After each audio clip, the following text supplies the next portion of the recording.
Morning on the East Coast. Just want to share a little bit of my knowledge with the TikTok and the knitting community. Started on a Ron Weasley blanket. I've been wanting to make it for some time now. And I thought I could take this time to help some of the new knitters learn how to do long tail cast on. To me, it's the easiest. It gives a nice, neat little edge for the start. I have some examples here, some of them that I've done. You can see the nice, neat, straight edge here from the cast on, and also the bind off, which I hope I can show you today if I can get one of these done fast enough. And if you have any questions along the way, please let me know. Trying to get everything set up here because I'm new to TikTok. Oh, here we are. So, any questions that you have along the way, just pop in and ask. Oh, good morning, Witchy. I can see a couple people have joined. I can't see very well, so I can't welcome everyone to the live, but welcome everyone. If you have any questions, please just post them in the comments. I will watch them as best as I can as I go along and answer as many as I can. But you start with whatever size yarn the project calls for, or if you're freehanding, you do a gauge swatch. Most patterns have a gauge swatch in there. These squares are 7" by 7". I've decided to use worsted weight yarn, and I'm using my size 8 Knit Picks knitting needles here, 10" straights to be exact. You can use circulars, you can use longer needles if you like, whichever brand you prefer, whatever's comfortable for you knitting with. And of course the worsted weight yarn. I'm using a light green today. Hopefully the stitches will show up really well. Checking some of my comments really quickly.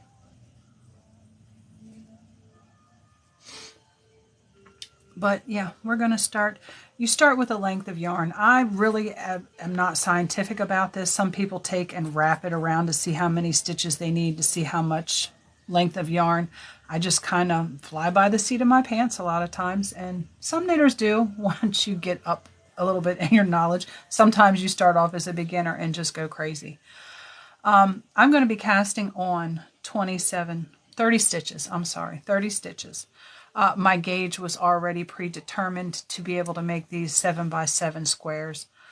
If you're not familiar with gauge, in the patterns, the needle size will depict how big a garment is if it's a wearable. If it's a blanket, it really doesn't matter. If you're using smaller yarn, you're just going to make your stitches to width. On the yarn label, I don't know if I have any yarn labels over here. It'll tell you how many stitches are in an inch, and it gives you all of that information here on the back of the label. You want to try to match your gauge to that. They have crochet and knitting on here, and I see in here that my camera is flipping everything over, so I apologize for that. But you can look on your labels. It's on every label of yarn. When you're using a specific size hook, it'll tell you how many stitches or how many rows, and then you can determine your inches by doing a little bit of math. So yes, you do need math, even though you think in school you don't need math. If you're going to be a knitter or a crocheter, you do need to know a little bit of math. If not, a calculator works out just fine. But we are going to start by casting on. Good morning, everybody. Good morning, Chaos. Witchy of Bedlam, good morning, welcome. So we're going to start by casting on. Like I said, I fly by the seat of my pants, so I pretty much know just by eyeballing it after a while, you know how many stitches you can get out of a stretch of yarn. So this is probably going to give me my 27 stitches. So we're going to go to this point here, and we're going to let our yarn fold in half, and we are going to catch it in our fingers. The working yarn is going to stay away from me. The yarn that has the end of it, I keep closest to me. And I'm going to loop them over my fingers as such. Across the top of my thumb and index finger, both strings are going to come downward, and I'm going to catch those in my hands like this. This is how I hold it when I cast on. So you basically looping it over these two, stretching your fingers out, and then holding the loose yarn. I take my knitting needle and I'm going to lay it on top of here so that it's in between my hand and the yarn. And I'm going to twist it. You can see that the point here is to the top. So I'm going to twist this so that my needle is facing up. And that's going to give me my first stitch on the long tail cast on.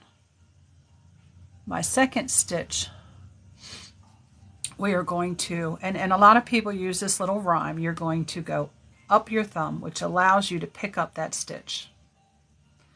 Then you're going to go down your finger, which allows you to come to the back side of this one. And then you're going to go back down your thumb, which is going to take you in through that loop. And you have a second stitch on. You drop your thumb, slowly tighten up the stitch, but you don't want it severely tight, because if so, it will not slide on your needle as you need it to as you're knitting. And you're just going to repeat that process until you have enough stitches. Morning, home hooking. I hope you got both your eyes open this morning. But we're going to go ahead and we're going to cast 27 stitches on so that we can start what is known as garter stitch, which is knit every row, to make this 7" by 7" square. So I'm going to go ahead and slowly cast these on, and I will go back over with everyone. You're going to go up the thumb, down the finger, and then back down the thumb. Drop your thumb and you get your stitch. I don't know if we have any new knitters here. If we do, give me a comment. I do want to kind of cater my TikTok to help the new knitter, the beginning knitter. Some of the older knitters that are looking at some of these new stitches that they don't know how to do, I would like to do a lot of instructional video to help out. So if you have any stitches that you would like to see me do, I can do those. I'm going to try and schedule lives to where you will know ahead of time what stitch I'm doing and what day I'm going to do them on. I'll try to keep that posted schedule and stick to it as best as I can. I'm not in the best of physical health, and this is what I do to keep my sanity. And when I can't do this, things go really, really crazy for me. So 1, 2, 3, 4, 5, 6, 7, 8, 9, 10, 11, 12. I know a lot of people use knitting as therapy. A lot of veterans have said that it helps their PTSD. For me, it's just peace of mind, and it's a big ego boost when you make something and you put it all together, and then you've got a finished product and you're like, wow, look what I did. And every knitter and every crafter loves it when they finish a project and they're like, wow, look what I did. And you know, they're on TikTok or they're on Facebook and they're posting, and they're just very proud of themselves. And it is a confidence booster. You know, anyone who needs a boost in their confidence or their ego, they should try crafting. Try creating something. 5, 6, let me count these again. 7, 8, 9, 10, 11, 12, 13, 14, 15, 16, 17, 18, 19, 20. We got 20 stitches so far, and you can see I do pretty good with flying by the seat of my pants. We need 7 more stitches. Oh, now I got to count them again. It's 30 stitches, 27 rows for the square. 1, 2, 3, 4, 5, 6, 7, 8, 9, 10, 11, 12, 16, 17, 18, 19, 20, 21. We need 9 more. 1, 2, 3, 4.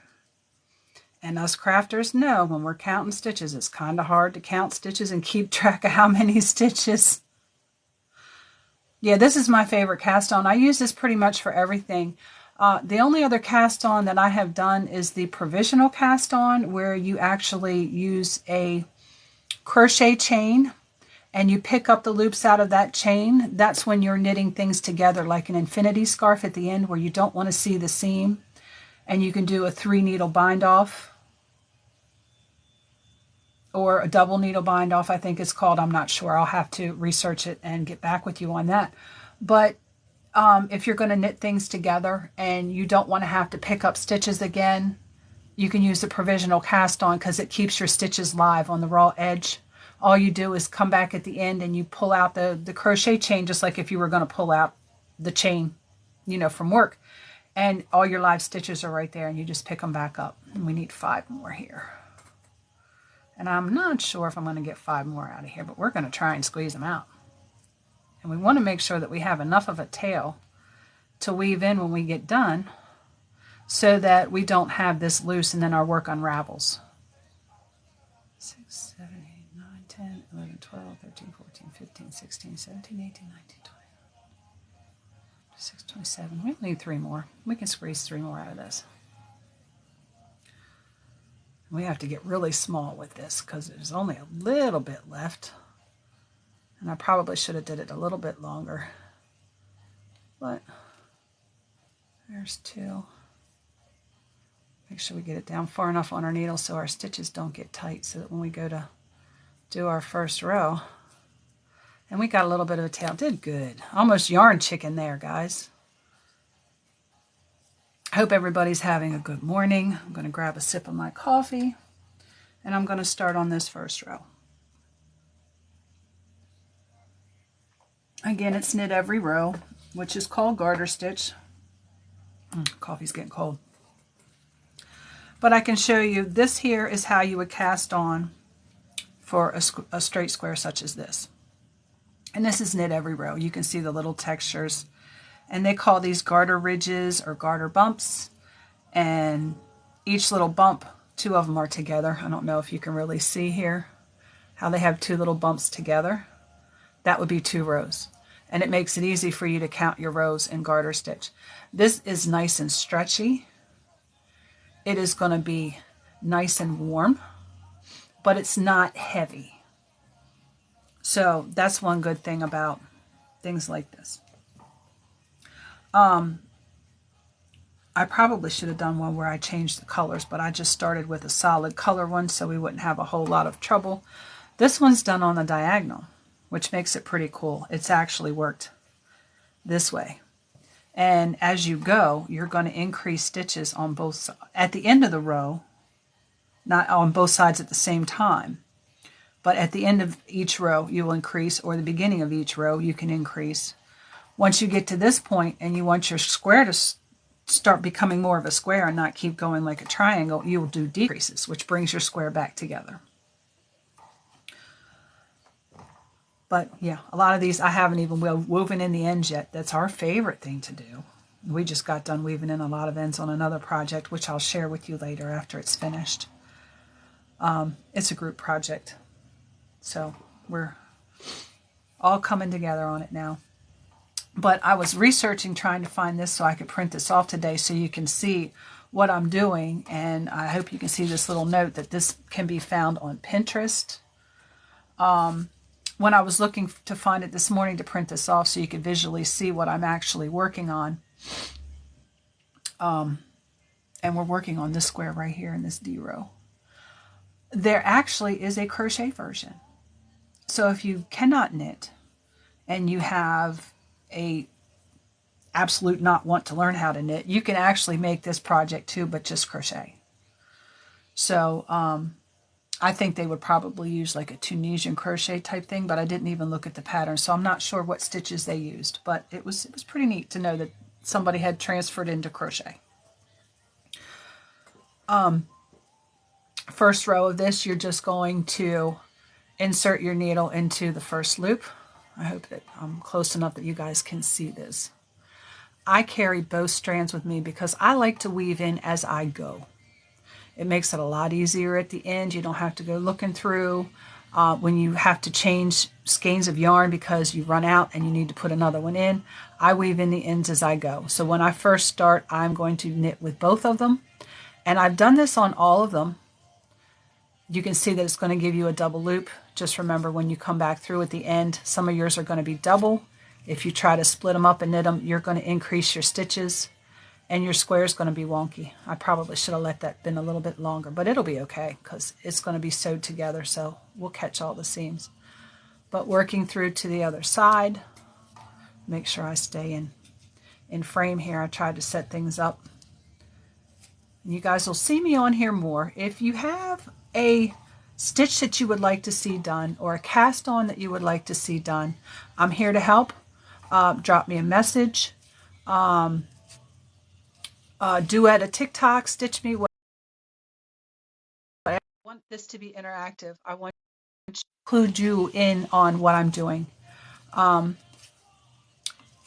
like to be surprised just as much as the next person. So, I'm willing to learn along with you. If I don't know the stitch, I will research it. I will do it and I will show you live. If I can't do lives, I will try to do videos of how to do the stitch, send it along. If you're in a project and you're stuck and you don't know what to do, hit me up. I'm here to help. Crafter community, we're really big on helping, or at least I am. I know a lot of people who are, and I've met a good bunch of girls, and we are just inspiring the heck out of each other right now.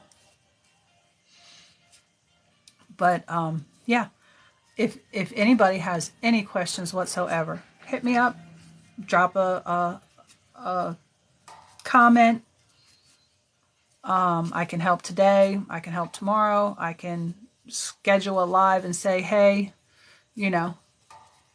I have to learn how to put people's comments up there on the screen. I'm sure my friends can help me with that because they've been on TikTok a lot longer than I have. But yeah,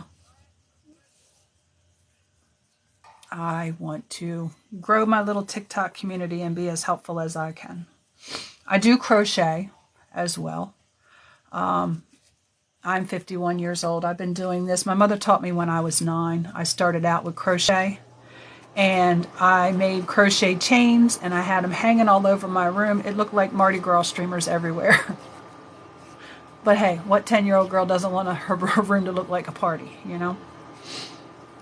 So, my mom encouraged me, and she just let me make chains until I was ready to, okay, what's next?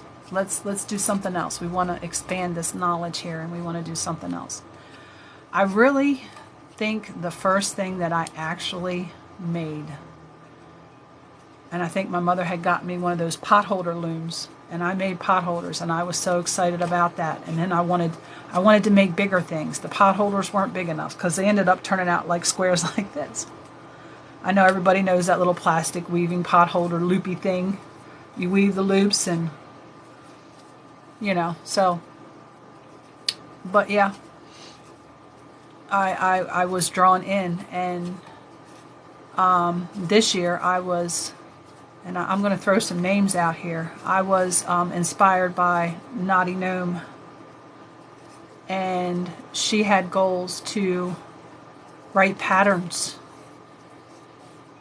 and she inspired me to write patterns of my own. So I have some patterns coming out as well.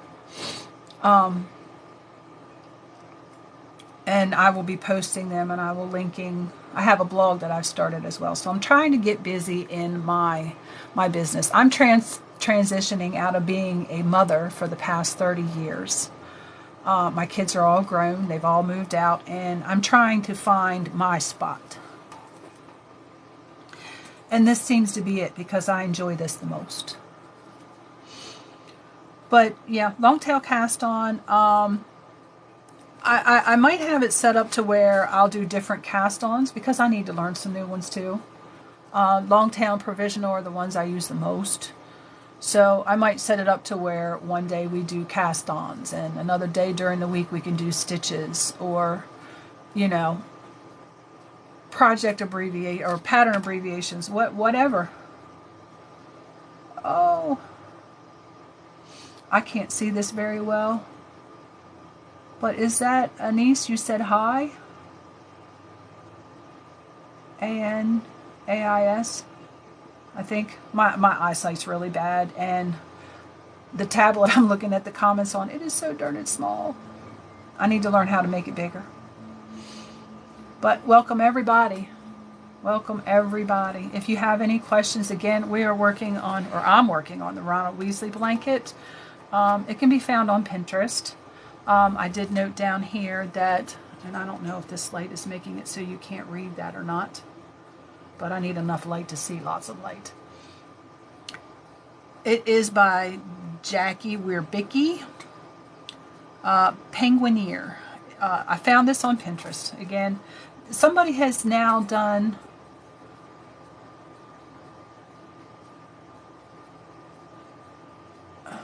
something about swiping right makes the words bigger. I don't see it.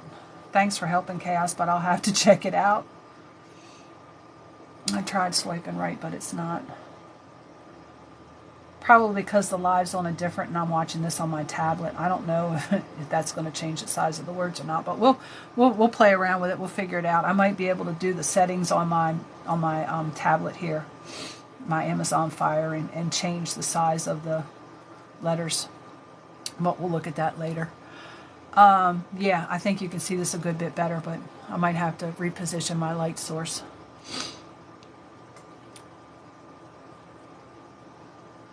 Yeah, using two devices.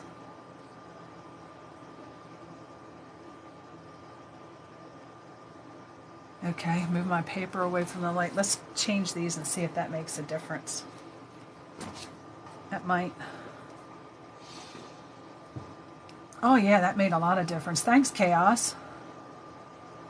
I think the paper was reflecting the light. Now I can see my tablet. See, we're big time helpers.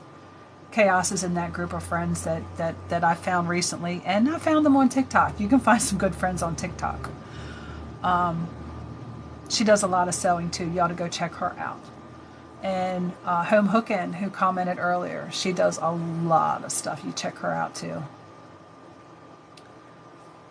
We're just going to promote everybody on here today. But yeah, this is what I do. And then, I know I'm getting off on a tangent and everything, totally off subject, got to stay on track. This blanket, as you can see, there is 10 by 8, 10 squares by 8 squares. There's 80 squares for this blanket. It doesn't take long to make them. And as far as an experienced knitter, this is pretty much mindless knitting. You can do it while you're watching TV. Once it's done, it has directions on how to sew all these together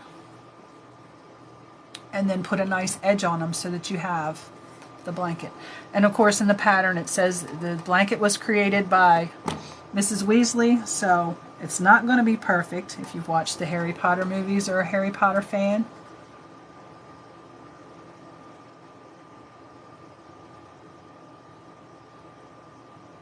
I can't make your swatch. I wished I could. If I make your swatch, I got to make the sweater.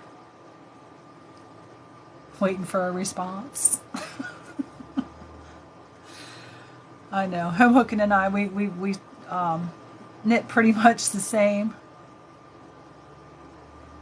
But she's diving into a new. I could make it. She's diving into a new technique, and she's fairly new knitter, and I'm doing my best to help her. We're doing everything over video. So, you know, anybody can learn. You don't have to be living next door to a knitter or access to a knitting or crocheting group. You can learn from anybody. But yeah. I don't know. I thought I would have a few more questions, a few more comments. I'm just going to work a little bit more on this swatch. Here. Now, Jess, Home Hookin', you got me talking about swatches now. Look. But yeah, a swatch would be done pretty much the same way. If anybody's done a gauge swatch, I never did a gauge swatch. A lot of the times I wished I would have done a gauge swatch, especially for wearables. It's very important because you need to have the right gauge, or your wearable is not going to come out the proper size. If you want to substitute yarn because you don't like working with worsted weight, you like a lighter weight yarn, again, math comes into it, and you have to do a little bit of math. Like I had said on the labels, it'll give you a 4x4 inch square. It'll tell you with that needle what size a 4 inch by 4 inch square would be. You do a swatch a little bit bigger in the pattern that it is calling for. If it says that you're doing garter stitch, you need to do your gauge in garter stitch. If it has ribbing, like ribbing on the bottom of a sweater, or you know, the shirt cuffs for the long sleeve shirts, you have to make sure that you do the ribbing as well. Make your swatch more or bigger than a 4x4 inch square. And then you're going to use a knitting gauge. I should have brought it over here. I think I might get up and grab it because it's not that far away from where I am at. And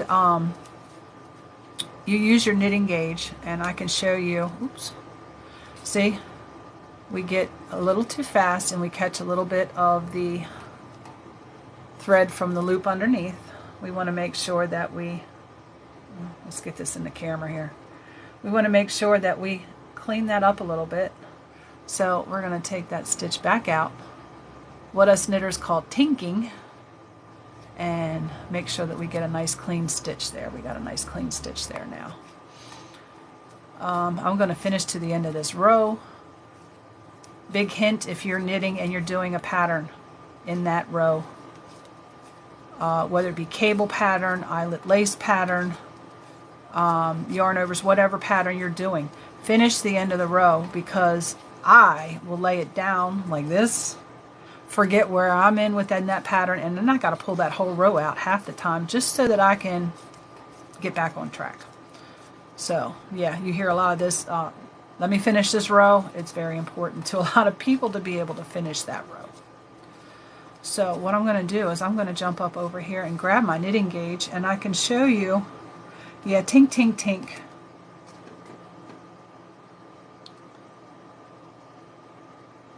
You've got me in your pocket all the time, home hooking.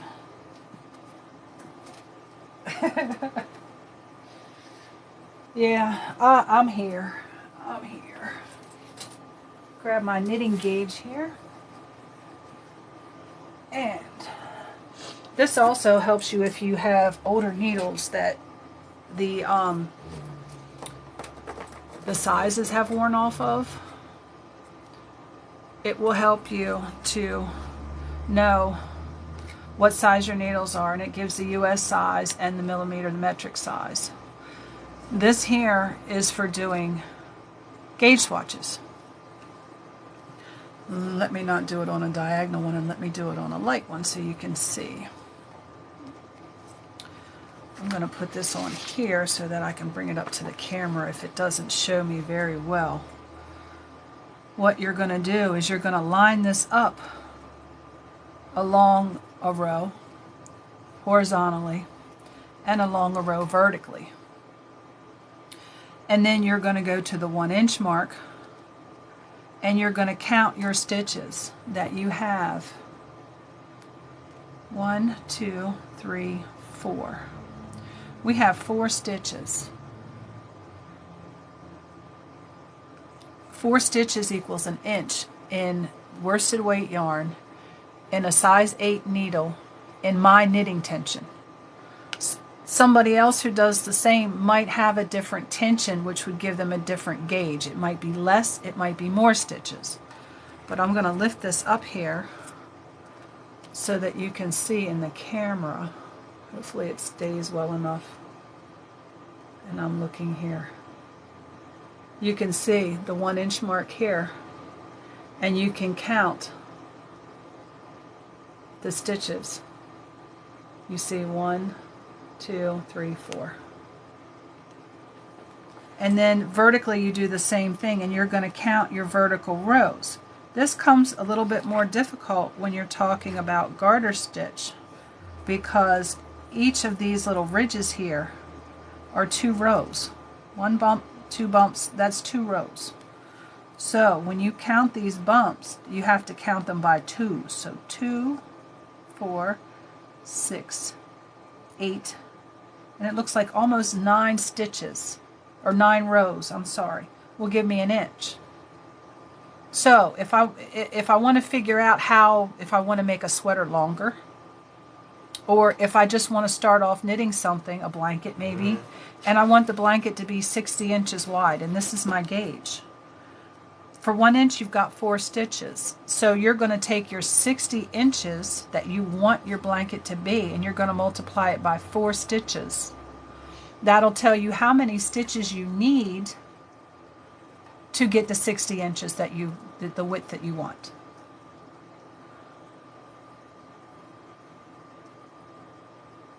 You've knitted the other way. I don't know.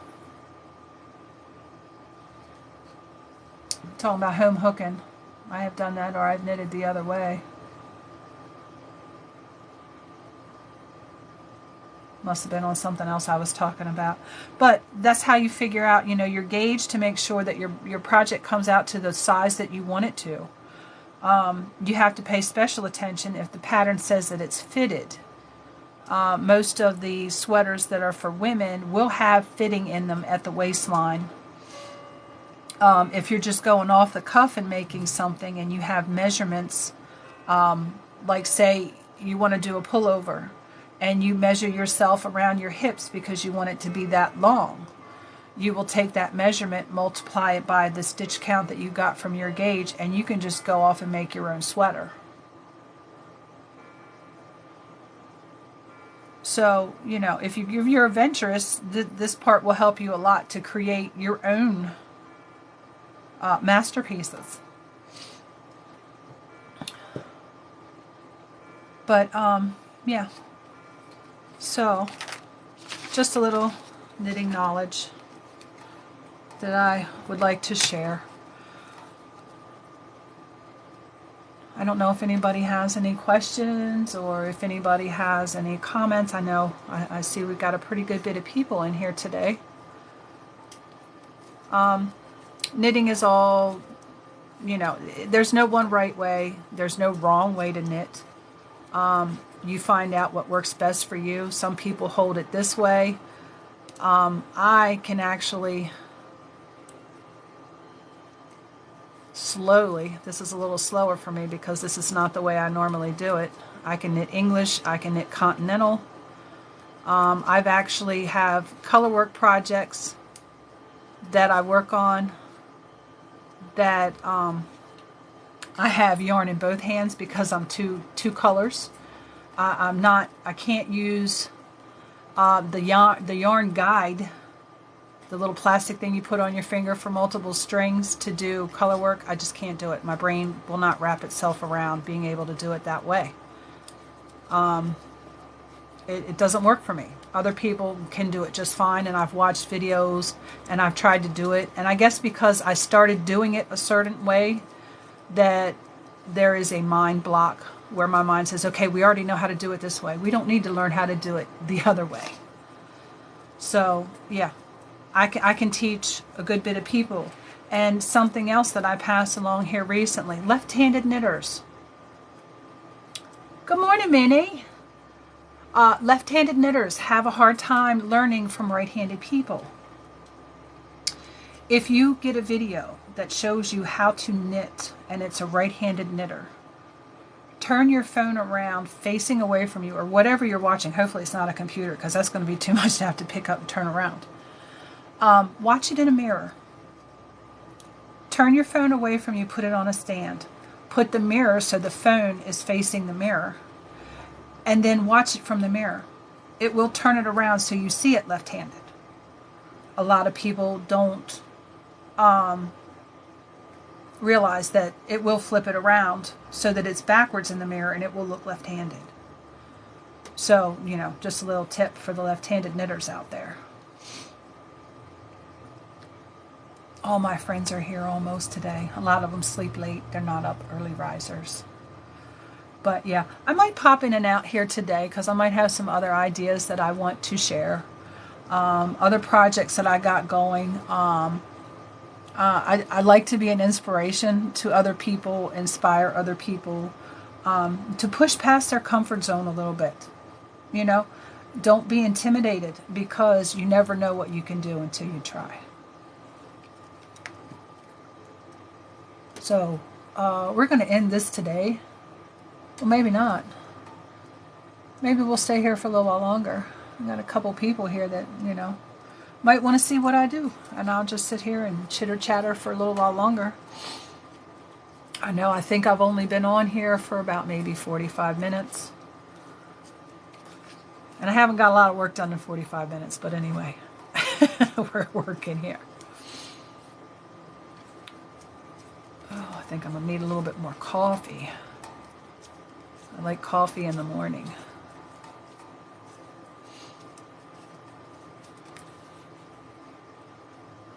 Yeah.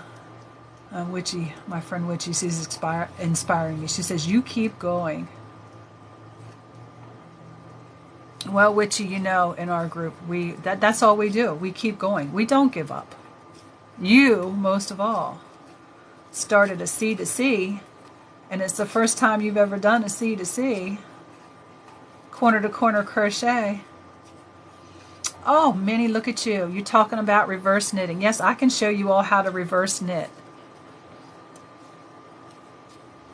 Because this is knit every row, and I can go backwards, I think, on this. I know I can in the stock. Oh, I might not be able to do this on this one, but I can start one and show you how to do reverse knitting. I learned reverse knitting. C to C is the devil. We started a group project, and everybody's working on a little piece of this group project, which I will post later, and it is a corner to corner crochet. Witchy's doing her best to get this corner to corner square done. She said she's not giving up. And for us in the group, it's not an option. We don't give up. We keep going.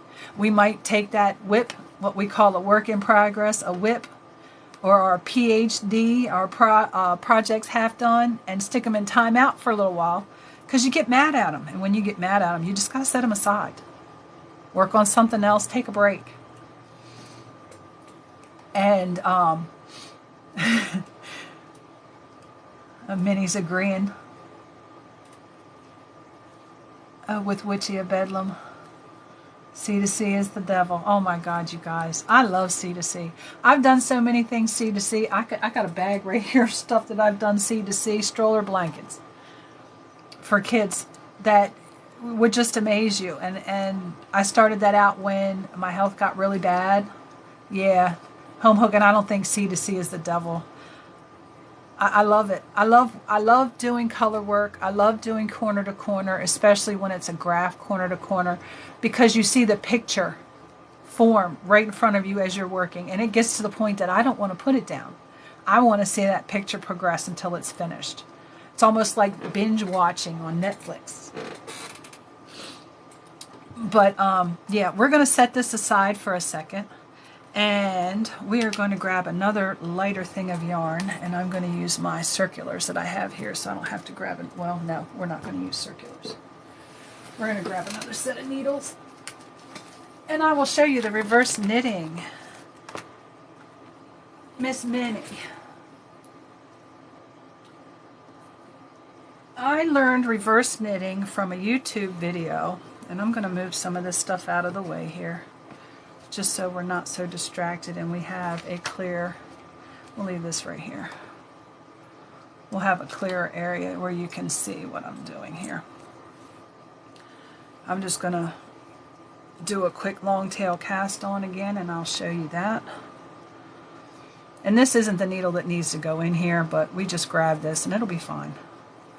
I was working on learning interlac. And interlac is, I wished I had an example of it.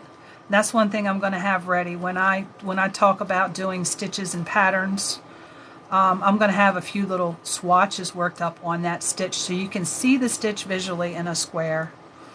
And then you can see, I'll just show you a little bit of interlac right here. Interlac is doing like squares. It's almost like quarter to corner crochet where you do squares, but it's knitted. So you normally do 5 counts of 5 in your squares for interlac. I can show you floats too. I can show you floats too. I'm not going to show you the interlac. Normally you do 5 stitches and then you work over those 5 stitches till you get your square. Then you attach it down to your next stitch and you work those 5 stitches till you get your square. Or actually you start out with triangles and then you work your squares from that.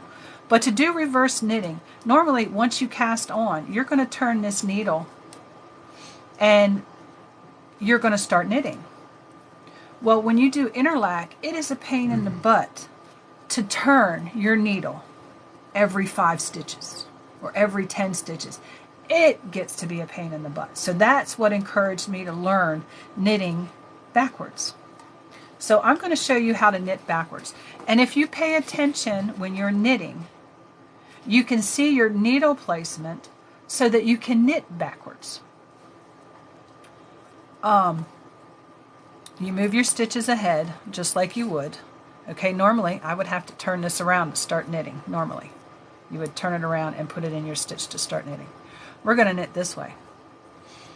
It's almost like knitting through the back loop because you're going to put your needle in the back. Okay, you're going to wrap your needle and then you pull it through and your stitch comes off. It's kind of hard to get started this way, but needle goes through the back.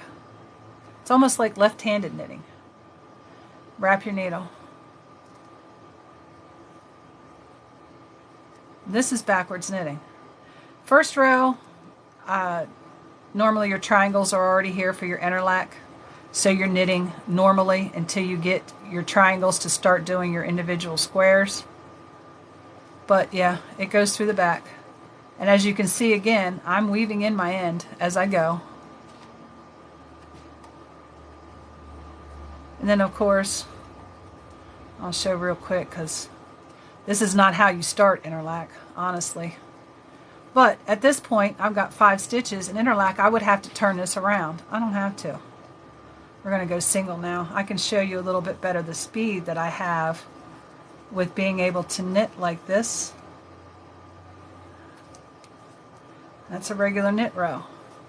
At this point, we would have to turn it around. I say no, we're not going to turn it around. Back, and we just knit backwards. I think I need to get some food in me this morning. I'm getting a little jittery. But yeah, you knit backwards. And I can show you. There's the knit.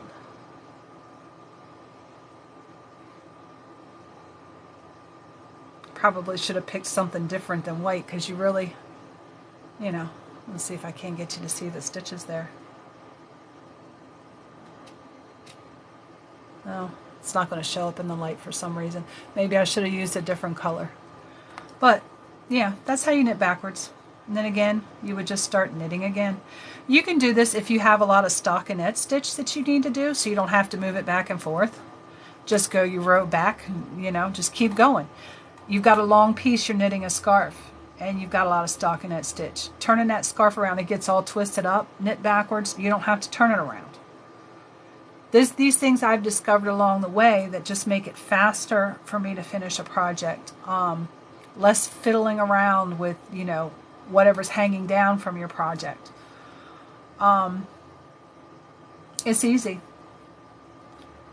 Oh, it looks like you're interested in that, huh? Minnie's really interested in that stitch.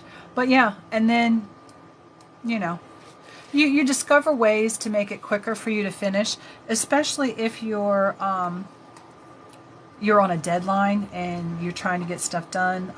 You've got customers that you need to get project orders filled, whatever. Or just the fact that, it makes it more entertaining, more appealing for you to not have to fiddle so much with it. But yeah, I love to knit. Knit's my favorite. I love to knit. I knit, I crochet, I needlepoint. As I've said, this wonderful group of women that I found, they've had inspired me to do things that I didn't think I could even do. Things that I thought, oh no, I'm not going to do that. Oh no, I can't do that. And they're like, do it, do it. And guess what? I do it. So, don't be intimidated. Don't think that you can't do it. Prove it to yourself that you can. I love you guys too. Big bunches. Big bunches. But yeah, I'm going to try and get a schedule and get some things together.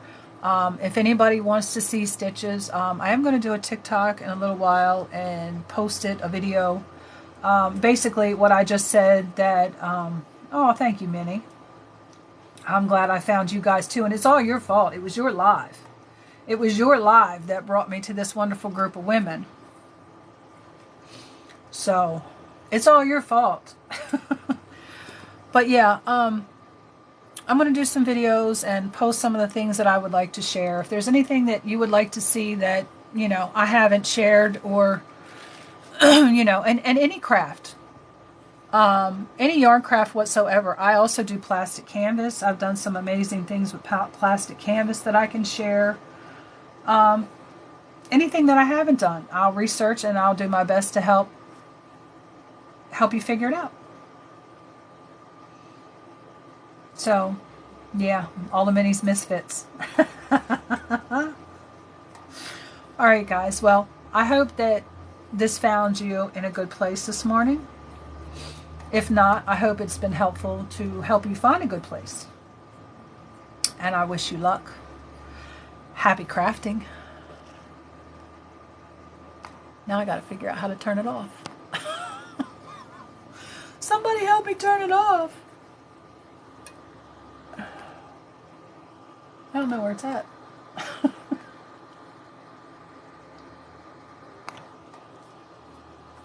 Oh. And I can't see.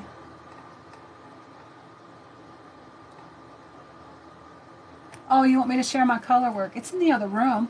If you want to wait a minute, I'll go get it. But somebody needs to tell me how to turn this live off when I get done. Let me go grab that color work, because y'all will be amazed.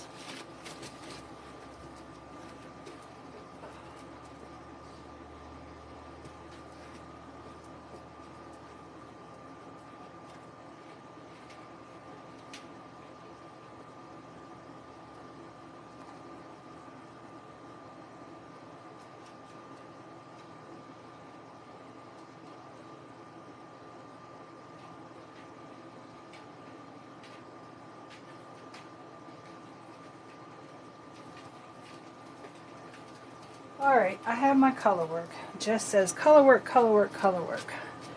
We're going to have every project that I've got started on this table. Everybody, not got many people here. Probably should have done this in the beginning. But I can do another video with the color work and see what we got. I keep a row counter with every project. I bought bulk row counters so I can keep my row counters with every project, so I know which row I'm on when I set it down for a little while, because yeah, I do switch from project to project a good bit, so let's not lose that row counter. Let's stick that row counter over here so I don't misplace it. But I have started an oversized sweater. I can't remember the name of the pattern. I will have to post it later if anyone is interested. But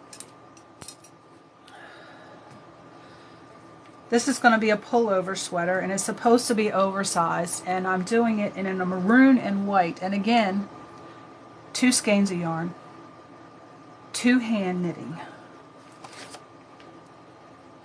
I don't think I'm going to be too much of this because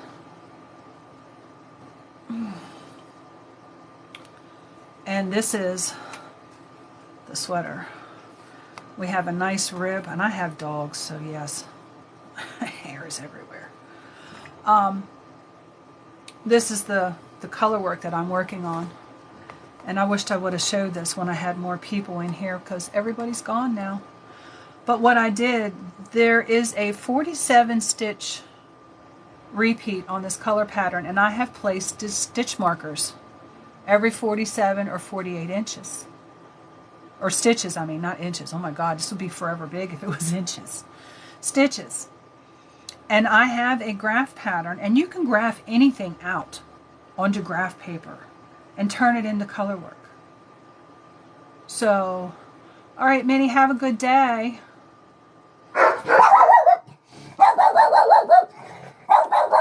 And Mad Rose says you love working with more than one skein. Yes, I've actually made a blanket with this exact same pattern on here, and I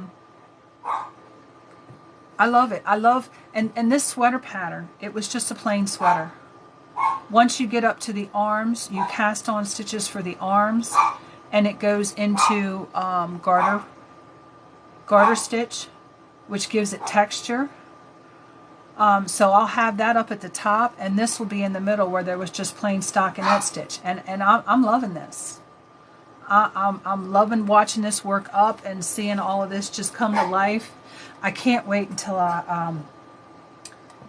I give this to my sister. She's probably going to get it in the fall because I'm going to take my time working on it, because color work for me has been a disaster. Let's just put it bluntly. Color work has tightened up. Color work has rumpled up on me. I made a sweater with a rose pattern on it that I wanted for myself, and my color work technique wasn't, I was just starting with color work, and I started it last year, around this time last year. I finished it up before Christmas, and it fit my 10-year-old granddaughter. So tension is very important with color work.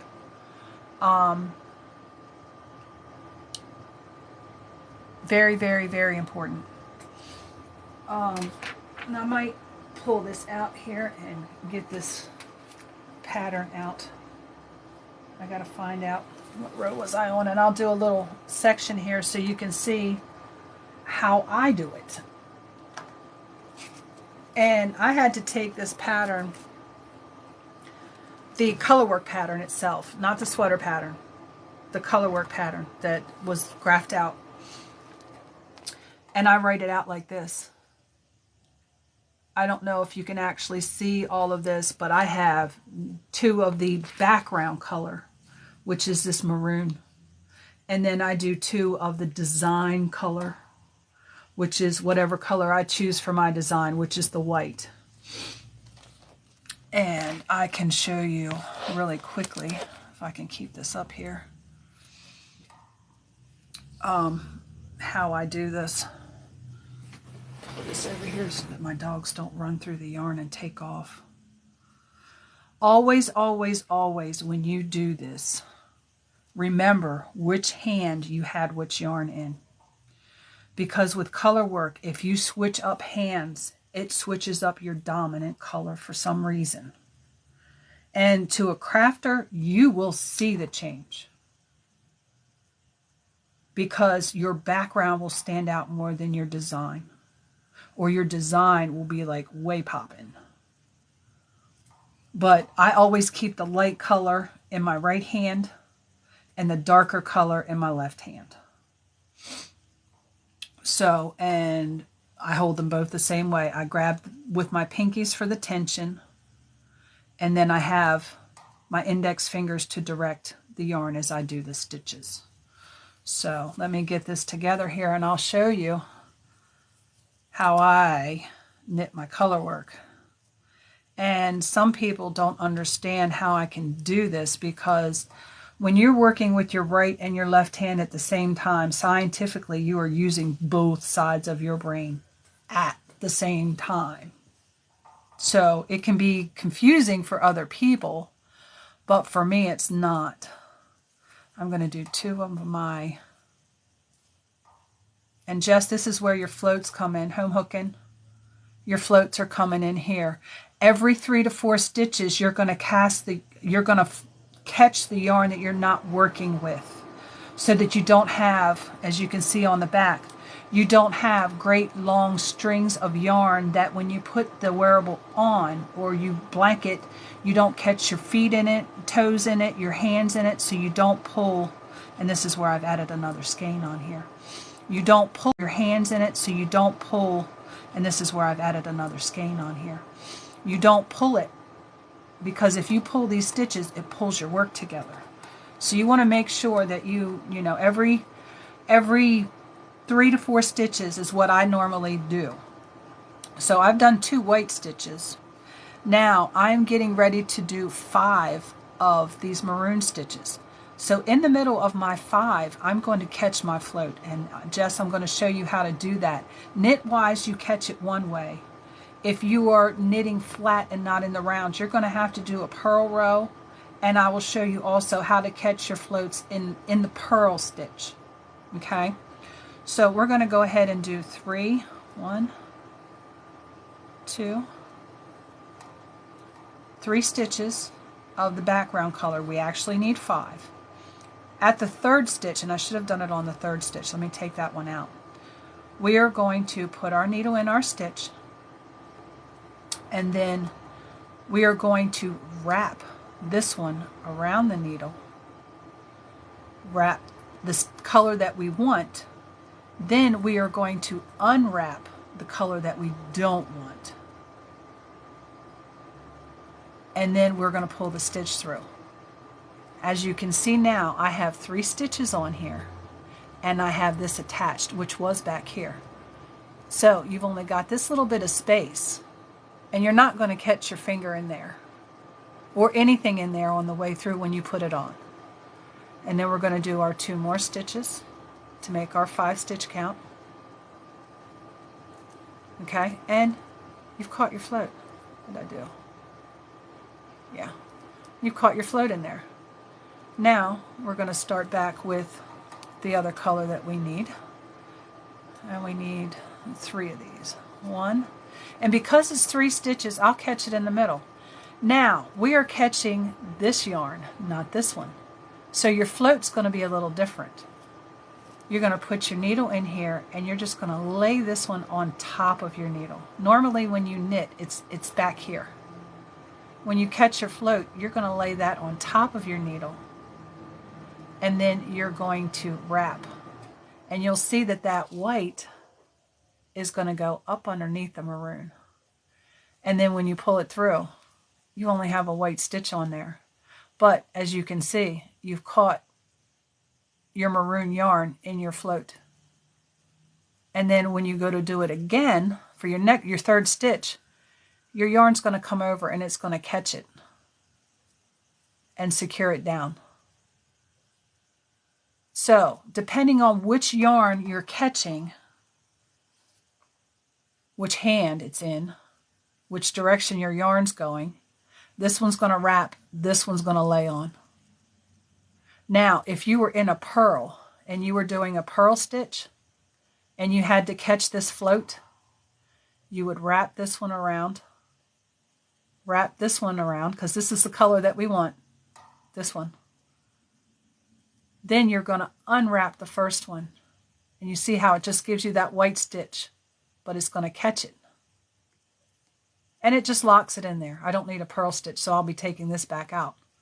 But it locks it in there so that you don't have straggly strands of string floating around on the back side of your work for you to catch your hands in, you know, as you're putting it on. You don't want to do that. If you're knitting gloves, you might want to do it do 2 stitches and catch a float, 3 stitches max. Because you're putting your hands in there, you're going to have rings on your hand. You really don't want to catch all that yarn. So That's how you do floats. Oh, your little baby brain will get it. Your little baby brain will get it. You just have to remember that when you're catching a float, this will go and catch that one. But if it's this one you need to catch because you're knitting with this one, you need to put this here first, then this one, and then unwrap. It's really, it can be discouraging at first, but it's not really. It's not really. And let's see here. Let's go ahead and finish up this little section because I don't want to leave this laying here because I do not want to have to figure out, we need 5, where I'm at in this row. So we're going to kind of try and keep talking while we are doing this. Just remember that, and I had to do this several times when I first started with this color work, and that's what really got me because I'm focusing on these floats and not paying attention to my tension. So, you know, it's a multitasking, project here. And it's fun. Once you get the hang of it, it's fun. One thing I still have not yet done, and I know Home Hooking's going to jump on here and yell, do it, do it, do it, because I can hear it in my head already, is I have issues doing color work with more than 2 colors. I really have an issue. One thing I found out, and Home Hooking, this might help you a pretty good bit. I'm getting tight here. I'm on a 60-inch Chiagu needles here, girls. I got a lot of stitches going on. I need 6. Whatever yarn you are needing for your stitches, your other yarn is the one that gets floated. Did I do that right? 2, 2, 3, 6. 1, 3. I lost track of what I was talking about now. Multitasking is not my thing. But using multiple colors, more than 2 colors, I have not mastered that yet. And notice I said yet. Home Hooking. So, design. That is something that I am going to work on.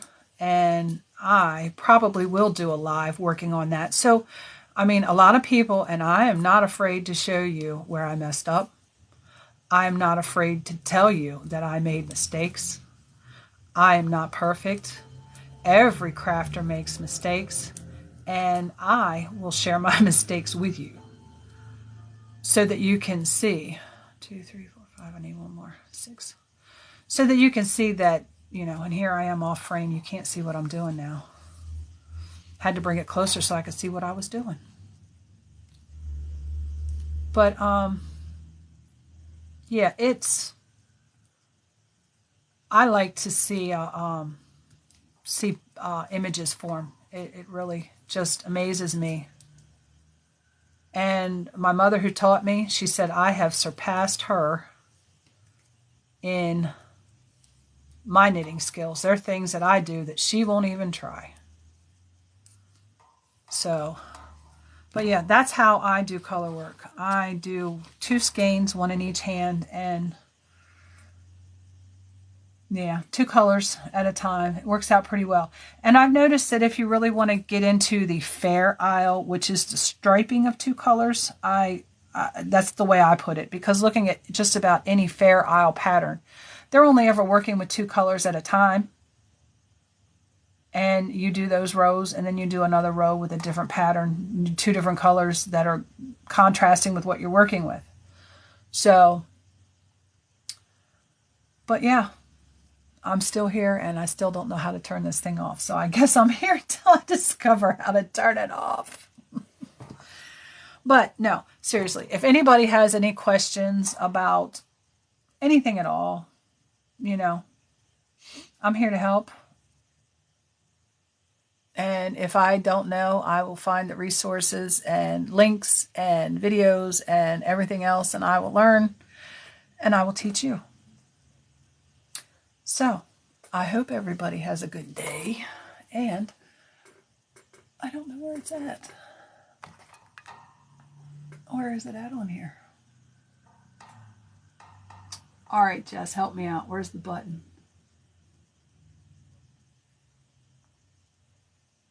We're looking for the button.